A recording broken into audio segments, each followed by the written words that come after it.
if you try to challenge a girl as to her male friend, she's going to tell you that you are feeling insecure. What's going on, everyone? Mr. Sly, aka Sly Pro Max, back in here with another amazing video. Hit the like button, comment, and subscribe. With that said, let's get into the video for today. I welcome you guys back to this channel. Thank you so much for liking and subscribing and commenting.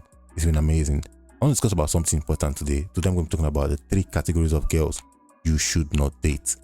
Now, let's get into number 1, your neighbor. Now, this is going to sound funny to you, but please hear me out. You see, your neighbor is going to sound sweet, it's going to sound amazing that you can just go downstairs, knock on a door and get some access. It's going to sound amazing that with a phone call, she can walk over with a pot of soup to give you and you all relax, chill and be happy. But guys, that is not going to go long or too good in the long run. And I have a reason why I'm saying so. Number 1, if you're the kind of guy who likes to play around, who likes to have other girls around, well, consider that game of yours over. But now let's look at it from the second point of view. If your girlfriend is the type of girl who has so many male friends than female friends, then you have to be ready to welcome those guys in her apartment, knowing that you have to give her some privacy. That's just what happens, because if you try to challenge a girl as to her male friend, she's going to tell you that you are feeling insecure.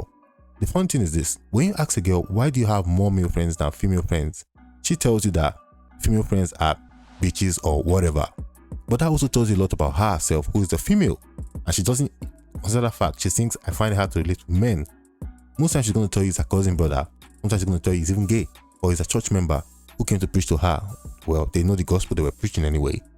But what would you say yourself? Would you be able to relax and take that?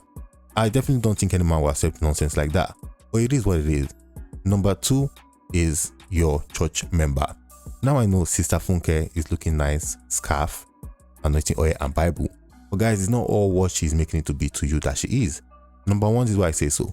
Most ladies have a crazy past, and when they've led or lived a life beyond imagination that a man cannot even live, they then fall back to the church looking for a good man to wife them up after all of that nonsense that they've done.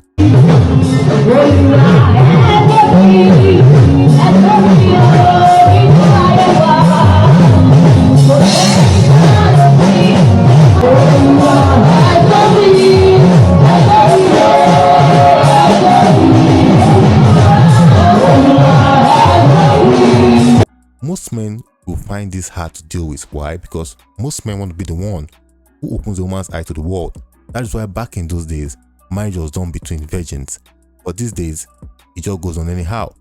Now, a man is going to have to feel or try to think that how can he live up to a woman who has a worse off past than he is. I'm not trying to judge a woman's past.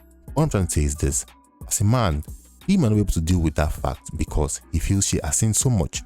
He is now trying to be walking on a short thread, trying to measure himself against the other men from her past if he's doing any better. And guys, that's not good for your mental health. So I will tell you, your church member might not be the one for you.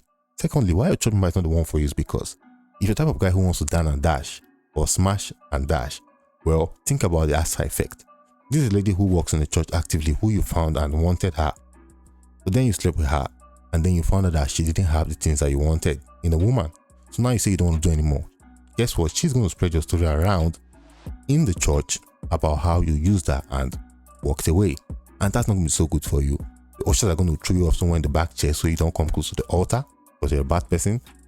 Or the Brothers Association guys are going to cut you off as well because you're a sinner. The choir are also going to sing music trying to advise you to give your life to Christ and stop fornication. That's not good for you. You might end up changing church. The disgrace is on you guys. Number 3 and finally, the most important person you do not want to date is your colleague at work. Yeah, I know most people say they found their wives at work, but that's just one among stories, among millions of stories. Yeah, I know all those sneaky, stealing kisses you and your lover can do, who happens to be your co-worker, might be intoxicating.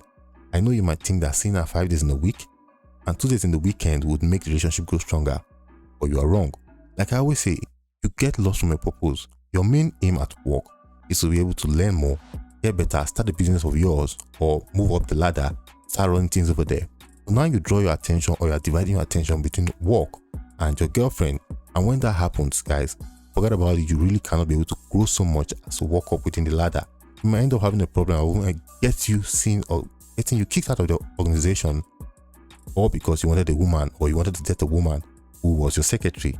You draw more attention to yourself. I always advise men, when you're working official jobs, you just want to be that guy who comes in, gets the job done, and goes home. They feel your effect but you don't want to have them talking about you in the negative light. That's not wrong. Secondly, another thing you're going to have to deal with is the fact that you are not the only male guy in that company. So even if you may have won her, or one thing is those other guys, the other male there, or the other male colleagues of yours are going to be trying to get access to her. So now you're also not just focusing on your work. You're trying to watch her because you're jealous and don't want any other guy around her. Now finally, if you two have a major quarrel, the whole office is going to know about it. You're going to be the topic of discussion. You might end up getting kicked out. Most probably, you might not even know what your company's policy is like as to relationship. So I really would advise against this in a colleague at work. I'm not saying it's all bad, but most times the odds are not always in your favor. There you have it, guys. I hope you enjoyed the video today, man. If you have any other type of categories of girls you feel men shouldn't date, put in the comment section. Hit that like button, comment and subscribe. I'll come here again next time. It is what it is. I'm out.